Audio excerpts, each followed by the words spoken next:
All right, YouTube, what's up? I told you I'd give you something a little different today, so we're going to experiment with some cooking episodes. Preparing for softball. We got a little hit tracks tournament today. Not really sure what we're going to do for lift. I'm going to try and get there quick. It's 2 p.m. right now. I got to leave for the softball tournament at 3, so I got to make this salmon real quick and then quick lift, quick little primer. We'll see what content we get there. I'll try to get something there for you guys. And then we'll book it over to softball, crush some softballs, then I'm headed back home to the land of Foley for the Super Bowl. So pretty pumped for that. That'll be a cool little trip. But today we're just gonna make some salmon and a protein shake. I'll kind of just show you what we got today. I am by no means a master cook. I can cook decently, but not a master cook. Just got a good little salmon piece here. We're gonna cut up some lemons. We are gonna squeeze some lemon juice on there. Then we're gonna put some honey on there, and then I'm gonna do salt and pepper first, actually. Some salt and pepper, and then what else do we got? We got honey, salt and pepper, garlic. Yep. So we just got those three. They said soy sauce in one of the recipes I was looking at, but I've never fucked around with soy sauce on my little salmon thing, so I might put a tiny bit on, but we'll see where it goes. Typically for seasoning, I just put this little salt, pepper, garlic seasoning on. Not sponsored, but if Lily's Q Rub wants to sponsor that, we could take that. But just sprinkling some seasoning on here. I like the taste of salmon every now and then, but honestly, might be a little bit of a hot take. Now, I feel like I cook a decent salmon. I like it. It's not an amazing salmon. I've had an amazing salmon. I think the amazing salmons are worth the effort. But I think that salmon is kind of overrated for the effort that goes into making it. Not that it's crazy effort. I'll make this in like a couple minutes, but it might just be a little overrated. Like, I think I'd rather just throw a steak on a grill. I think the taste of that's a little bit better. Obviously, you probably have a little bit lower calories. And I like mixing in a little bit of seafood every now and then for the health or whatever. You know, just like maybe just not eating strictly steaks every day. But that's been kind of the main meals. Breakfast has been eggs, venison, and steak. Eggs and venison. And then dinner has been more of just pretty much just a steak, and I've been just kind of ripping that. Snacks have been blueberries. What else do I do for snacks? Dates, protein shakes, and these Greek yogurts that I've been ripping. Big fan of that. Not terribly high in carbs, and that is strictly, and this is just for the base diet. Not terribly high in carbs strictly because when I do fuck up in my diet, fuck up in quotations, I do mess around, I go out and eat, like, it's gonna be crazy high carbs there anyways. And like, I'm a glutton, bro, for that type of food. Like, if I start eating bread and toast, I'm fucked, bro. If I start eating like popcorn, chips, things like that, and they're still in the diet. I don't want this to make it sound like I'm not eating any of these things crazy ever. I'm not a massive hardo compared to some of these people, but yeah, that's gonna look bad. I'm putting honey on with my fingers, but I got some thick ass honey. But when I go out to eat, which I enjoy doing with some friends, I'm never going to edit my diet based off going out to eat with people unless I really, really got something I'm prepping for, which I don't right now. It's kind of just softball right now, and kind of want to rant on that too. It's like, eating when you don't have something to prep for is a much different category than just eating in general. Like, I think a lot of these diets prep people to, like, for a certain event, but they don't really teach people how to just eat. And then you hear people just shit on things. So, like, one of the things here, we'll talk about this root beer, the sugar-free root beer right here. Now, I'm never going to swear that this is going to be the healthiest thing in the world for you, ever. I'm sure there's a bunch of shit in there that probably shouldn't be having in the body. But I know on days when I'm stressed, if I'm stressed, overwhelmed, I didn't sleep very well, my go-to thing is like quick hitting sugars, pops, candies, all of these type of things, right? So I know what my drug of, like, to avoid stress is. It's sugar. I love that rush, and I have since I've been a kid. Like, I went back just talking to my mom about that. She's like, pretty much since you've been 5, like, you've been kind of a candy fiend, and you're kind of growing up. So you're like, you have these impulses in your brain of like, when I am stressed, my relief to stress is going to be food, right? So you'll see these people like where there's, we got the preheat the oven to 450 for this. Yeah, stop beeping. But you'll see these hardos like just shit on things like 0 calorie pop or like just slight adjustments for people when so many people can benefit a ton from that, because it's that, or they are going to have the full calorie, full sugar pop. It's that, or they're going to have the actual snacks, you know? So I think those small little adjustments can help people way more than they think. And I think it's the same thing that strength coaches do, where we have to feel kind of way more important than we are with a lot of stuff. Sorry, I'm going to set a timer here, not ignoring you guys. We have to set a, we have to feel like we're pretty important with what we do, and we have to make it like sound like it's going to be in the end of the world if you do this one thing, and it's just not. It's fear mongering. It's the same as the injury prevention stuff in the strength conditioning world. It's like that's never actually going to happen. So, and not trying to just fucking straight up battle your brain chemistry. I think this is another thing. People do not realize how drug-like food is. Like they just don't realize it. And what's funny is a lot of these like hardo dietitians where they don't have that drug-like connection to their food, although they believe they do, but it's not their main cope for stress. So when they get stressed, they're gonna go smoke. When they get stressed, they're gonna go drink. But they're mentally tough with their like diet. And like it's such a silly thing. It's like when you're stressed, when you're overwhelmed, when you have these things going on, having healthier solutions to that, so you don't just act on impulse. I can't tell you how many times where if I didn't sleep very well in the morning, all of my emotional control goes out with food and I don't even think about it. Like before I know it, I'm eating something I don't want to eat. Before I know it, I'm having a pop. Before I know it, you know.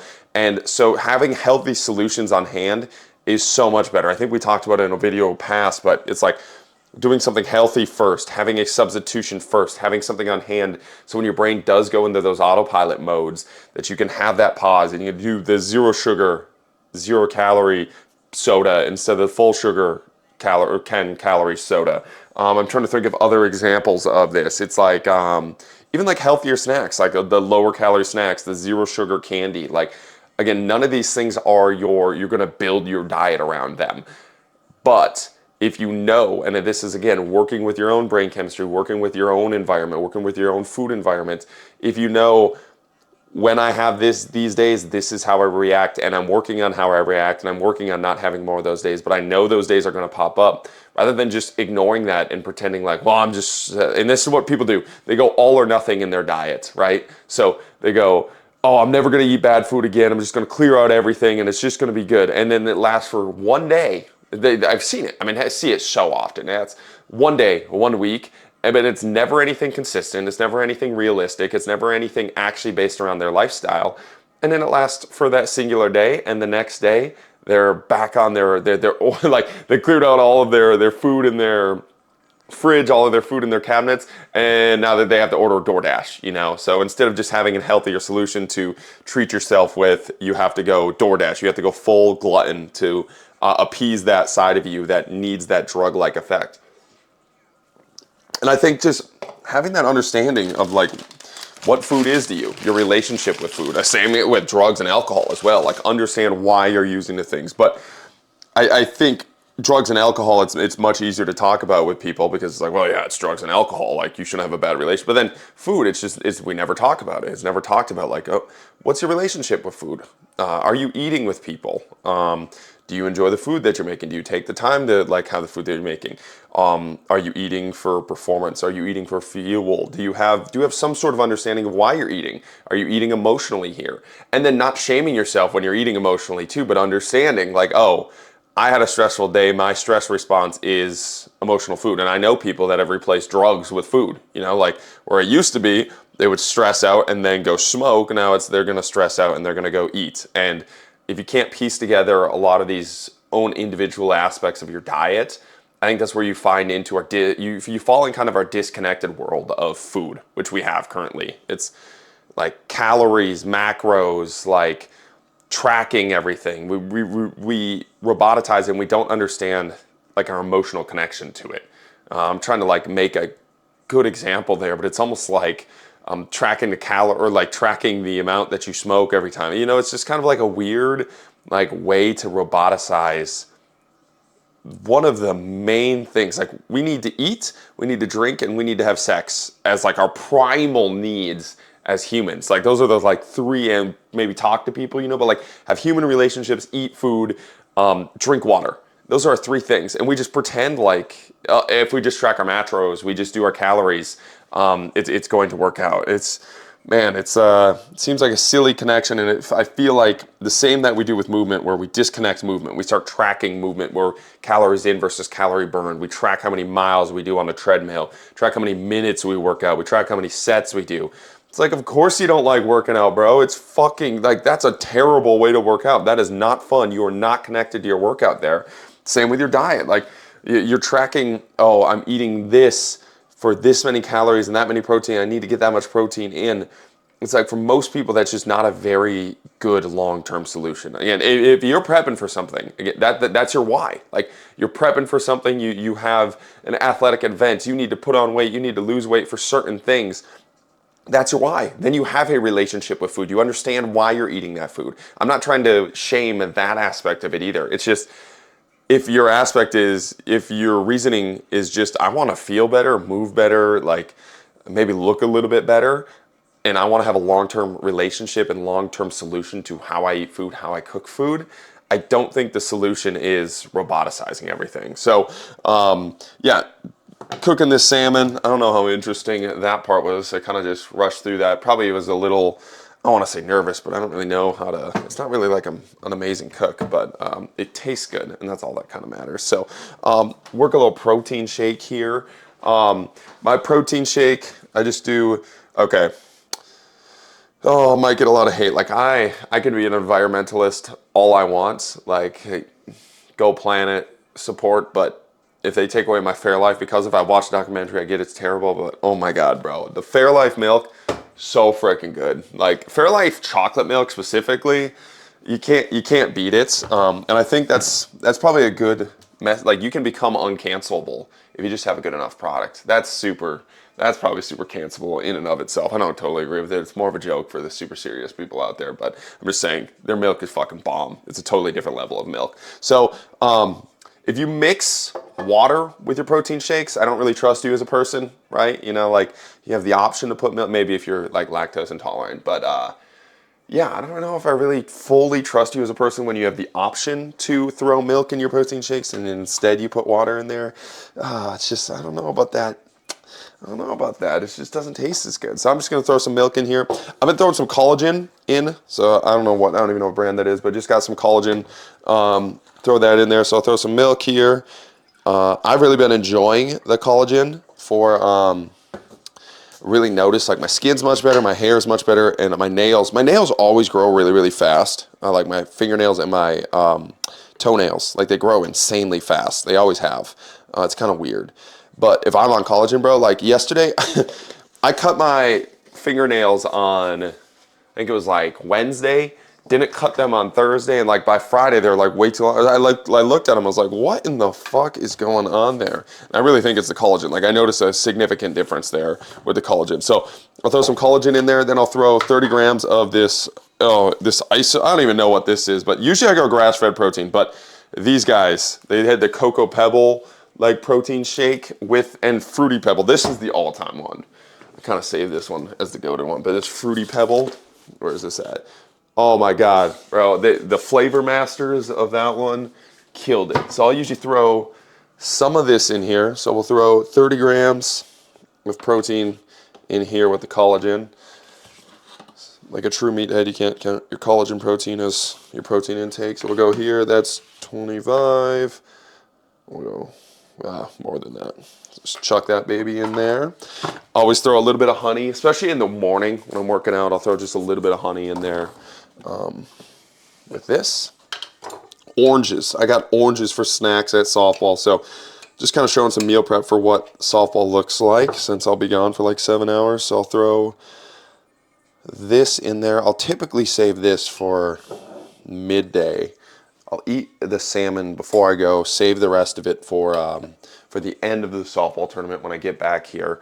I will be traveling, but it'll have just like an orange with me as I go there. What else? Sometimes I will throw some cashew butter if I'm feeling bougie, like a bougie bitch in my protein shakes, but not today. Then we'll go here. And then I will make my meathead water. So we'll kind of shake this up here, let that sit. The longer you can let your protein shake sit, the better. So usually I make these the night before, and you just let them sit in the fridge, and then they blend together a lot better. Like it's not just sitting there. I don't really like, if I were to drink this right now, I don't know if I'd thoroughly enjoy that. And then I'll do another mason jar here. I'm gonna yell that freezing tap water here, but it's what we got. So we'll go here. I'll use the other half of my lemon. Wait for that water to get nice and icy. There we go. Throw this baby in here. So I'll kind of travel with this, especially if I'm gonna go sauna. This is kind of my sauna drink. So I got the water. I'll go half a lemon, squeeze the lemon juice in there. Just like this. Bro, I really hope there's some like cook out there watching this, some culinary artist that is just fucking so angry at me for cooking or making stuff like a dummy, but I'm telling you, it's effective, man. So we'll squeeze this in here. So this will just be electrolytes throughout the day. And I get there's a whole like craze about electrolytes and not actually doing much, but I feel, especially if I'm sauning, significantly better with this drink right here. So then I'll just plop this rest of that in there. There we go. Plop that in there. And then I'll throw some pink Himalayan salts on top. And we got that done. So I'll throw pink Himalayan salt in there. I throw salt in there until you can slightly taste it. That's the cue from Tommy John. Slight taste. Oh, gosh, maybe just a little bit more, but that's kind of perfect. And then that's the meathead, little meathead lemonade for the day. Little lemons there, and then salt in there, and then I'm going to check on my salmon in here, just a little bit longer on the salmon, and that's pretty much it. I'll record the outgoing process for you guys of the salmon, of me eating the salmon, but that will be kind of, I'm looking for a cap for my meathead lemonade in here somewhere, but I'll find one in a little bit. But yeah, so we got a protein shake, we'll bring this with. We got our meathead lemonade, we'll bring this with. We got our salmon, we'll eat half of it now, half of it later. We got an orange, we'll bring this with. I'm trying to think of some of the other snacks. I mean, sometimes like a banana, some simpler fruits that are easy, especially when I'm on a fly. And then a Greek yogurt. I'll grab one of these Greek yogurts just to show you. Yeah, just these basic Greek yogurts, just one of these mini cups. I'm gonna open this up so I'll bring the whole thing out.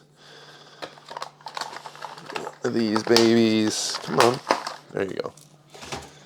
One of these babies right here. We'll bring this out and then we'll kind of go. I'll probably bring, not probably, I will bring a sugar-free root beer for late at night. Again, understanding, that's just a piece of understanding. So late night cravings, I have those. So when I know I'm gonna be out late for either a friend get together or a softball tournament where they don't end until like midnight, my drive home, and so I get done at 11 and then I have like an hour and a half drive home to my hometown tonight. So that's like 12:30. I'll have to stop at a gas station for gas. And that's where they get you, man. Like you're craving food, they got sugar everywhere, all these type of things. And this is where it's a simple solution, just like have the sugar-free root beer next to me, have an option, and I get my little treat. Like I just trick my brain into doing it. And again, the mental toughness warriors can come at me for as long as I want, but I've found the more I try to fight that, I can do it for a little bit, have done it for a little bit. But long term, it's not a very good solution to just mental toughness my way out of that. Listening to my brain, listening to my body, just understanding when I'm going to be in situations that are not optimal for the diet and having a solution to that is going to be better than just going to go get like a Dr. Pepper. Dr. Pepper, bro, those are so good. They mess me up. So that's kind of the whole setup there. Nice and easy, simple setup. I'll probably go and record. Well, actually, I'll show you guys the salmon whenever that's done. And then I will hit a quick lift, softball, drive home. Pretty freaking sweet day. got some work done this morning, got a post done already, and nothing more needs to be said. Let's go dominate today. Let's go, guys.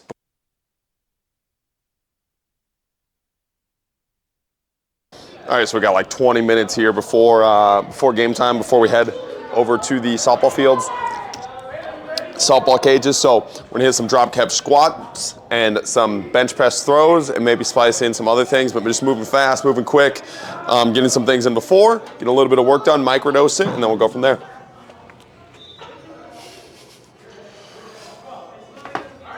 Oof. Oof.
So just quickly, probably should explain what I'm doing with those little shakes, little movements. So opening up the joints, just moving back and forth, making the hips nice and greasy on this left and the right. We're gonna hip flexor straight, and then leg curls fast, trying to get the body moving and fast. And then the shakes, that's more of the disinhibition thing I talked about with Joel Smith on the podcast. If you wanna go back and listen to that, I'll probably do a farther explanation of this. Again, I got 15 minutes here, but just trying to relax all the muscles.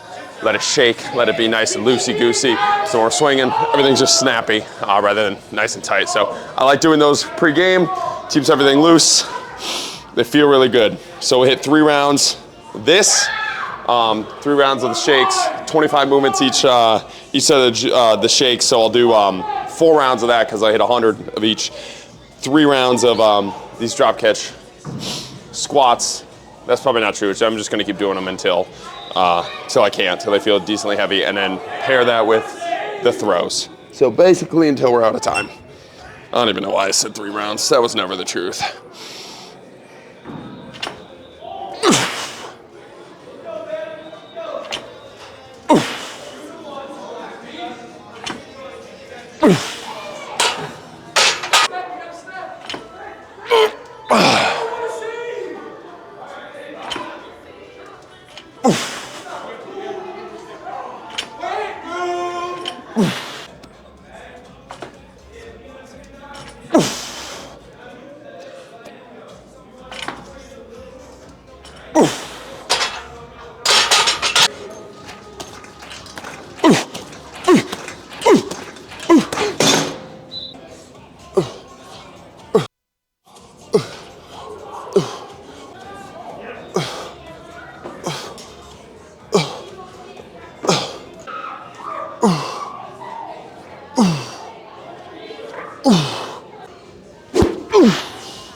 All right.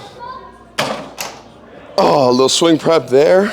Let's go hit some fucking bombs, bro. Boom. 1 minute late, easy money.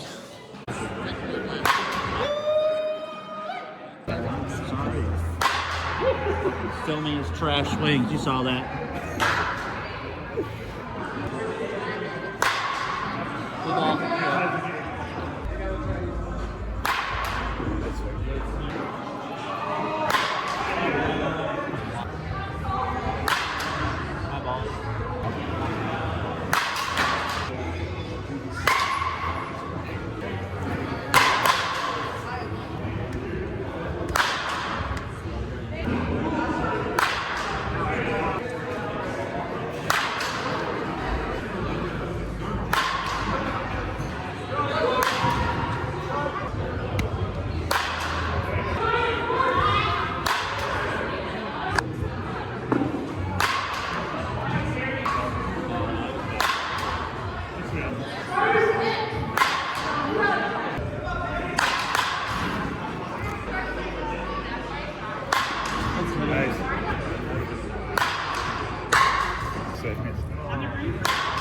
Head swing. Probably would help.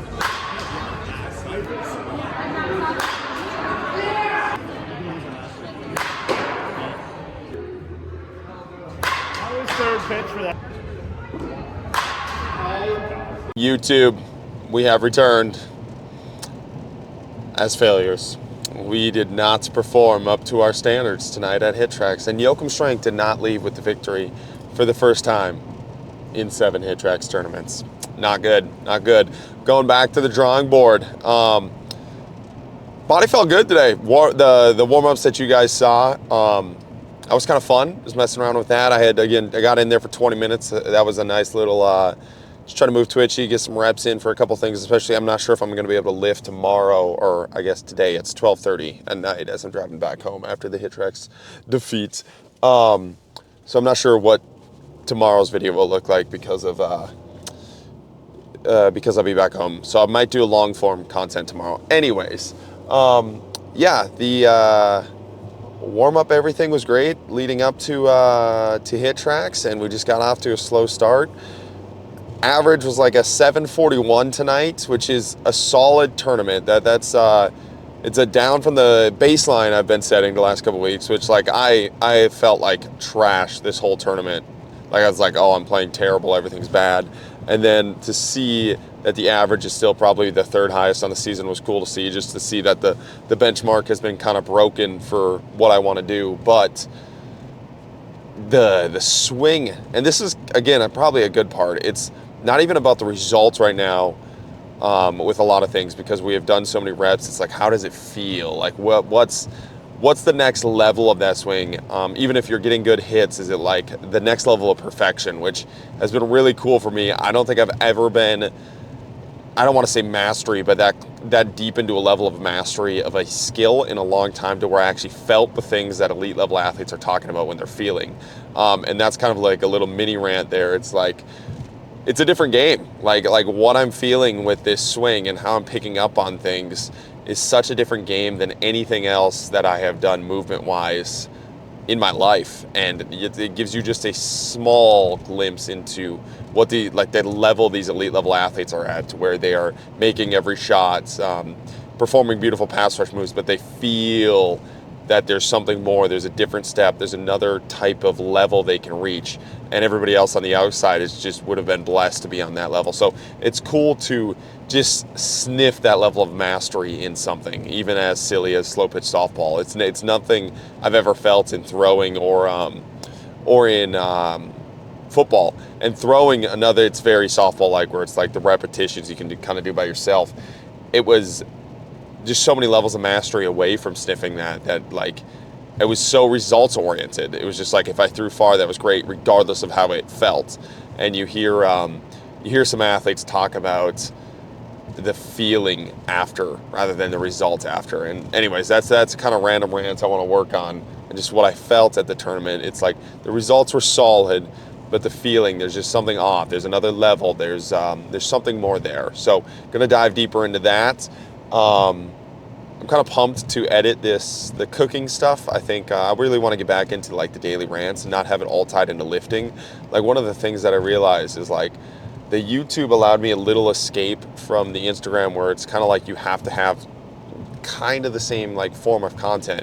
And I understand most people watching are for the sports performance aspect of it, but I also would really like to, especially long term, get into more of the psychology and the philosophy side of things just by itself, not tied into lifting at all. Like right now, I feel like a lot of what I talk about is an expertise in lifting, and I just tie my general philosophies of life into sports performance. And it'd be cool to not to have to force that tie, and actually talk about it in the way that I feel in that moment. So yeah, just driving home. We got like a 30-minute left of this 2-hour trip. Diet was good. I brought all that food in there and stayed away from eating crap all day, which was really good. Body felt good in that sense. That's pretty much it. Tomorrow, going to do that long form. Got the Super Bowl. I'm going to finalize my pick. I think Kansas City's going to win. I want my heart's with San Fran, but I think Kansas City's going to pull it off. Patrick Mahomes, man, that dude's built different. We are watching the Tom Brady villain arc for him, and I think this weekend would solidify it. But kind of final predictions there. Super Bowl will be on in like 12 hours, and we'll kind of go from there. Make a long form video tomorrow, and I will see you guys then. Appreciate you guys supporting, appreciate you guys watching. Cover photos for the YouTube videos, that's next week's plan. So this video will probably have the very first one, since it's technically Sunday when I release it tomorrow. So the first cover photo, so just small steps and upgrades there. And yeah, thank you guys for watching. Boom.